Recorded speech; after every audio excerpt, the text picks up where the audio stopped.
Fourth time's a charm, Jason. Kim Kardashian has passed the baby bar. So first, a round of applause. Hey, honestly, I know she takes a lot of heat from a lot of places. It's a great accomplishment for her. Is not somebody who's devoted their life to the law. She studied hard, unquestionably studied hard, had access to the great tutors. We know she's a billionaire, all the money in the world, whatever. But she persevered. Like, I gotta tell you, she has no real need to become a lawyer in terms of monetarily to support her family. So instead, she just sort of busted her ass and did it. Yeah, but her reaction to it is a little interesting. First, she's very excited. When you pass the bar, of any bar, even the baby bar or the real bar, it's exciting. So she first expressed, oh my God, I passed the baby bar. Yeah. So she passed the bar. The second comment, a little more controversial. I actually want to put that off for a second. Okay. Can you tell people what the difference between the baby bar and the bar exam is? Absolutely. So the baby bar is an exam that you take in California before you take the actual bar exam. And the reason is, if you go to an unaccredited law school, you take 100 multiple choice questions and you do some essays. Right.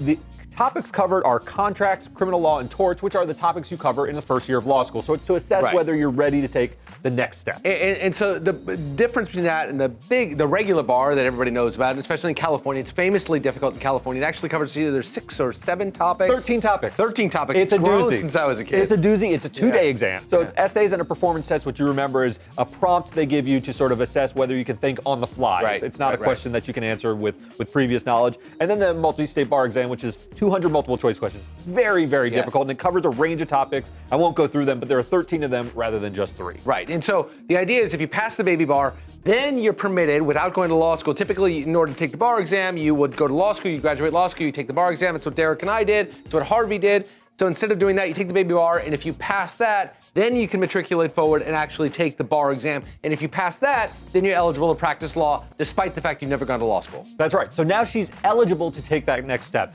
She's got a tall order in front of her. That next step is really difficult. Very famously, the dean, I think, of Stanford Law School failed the bar exam. I mean, very accomplished lawyers. Our vice president of the United States failed the California bar exam. That's right. Kamala Harris failed the bar exam. So this is not an easy test, and Kim has a tall order and a big hill to climb. The baby bar is a very small fraction of what you need to do to pass the larger bar exam. And just so you know, it is well over 50% of people fail the bar exam the first time they take it, and actually the repeated failure rate the second and third time even gets greater. Yes. It's very difficult to pass. She has not been to the point, and I think this gets back to where we were going before, and I'll let you finish that thought.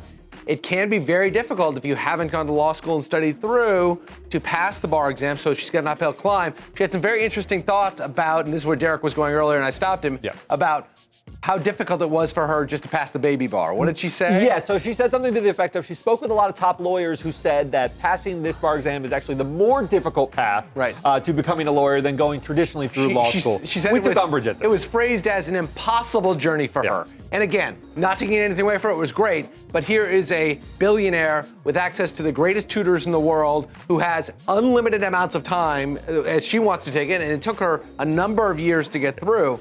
So it's for her to call it an impossible journey. It's sort of a little bit disrespectful to the people who are single moms, working 2 jobs, trying to get it through. I was very lucky, you know. But I had to take out loans to pay. You had to take out loans to pay your way through law school. You know, granted, her journey was difficult, but impossible, more difficult than the average person who goes to law school. 3 years of nonstop study plus working on top of it, like I did. That's difficult stuff. That's more difficult. And look, it's more difficult. I gotta ask you, like, in some sense, I'm flattered that she wants to join our profession. In another sense, I'm a little bit upset that she wants to join our profession. This is sort of our turf. I'm so turned off by you saying that. Well, it's our turf. It's like lawyers. There's millions of us out there. Who cares? I know, but it sort of demeans the sort of lofty idea of our profession in some sense. Whatever. Good job, Kim K. I'm sure you're going to pass the bar as well.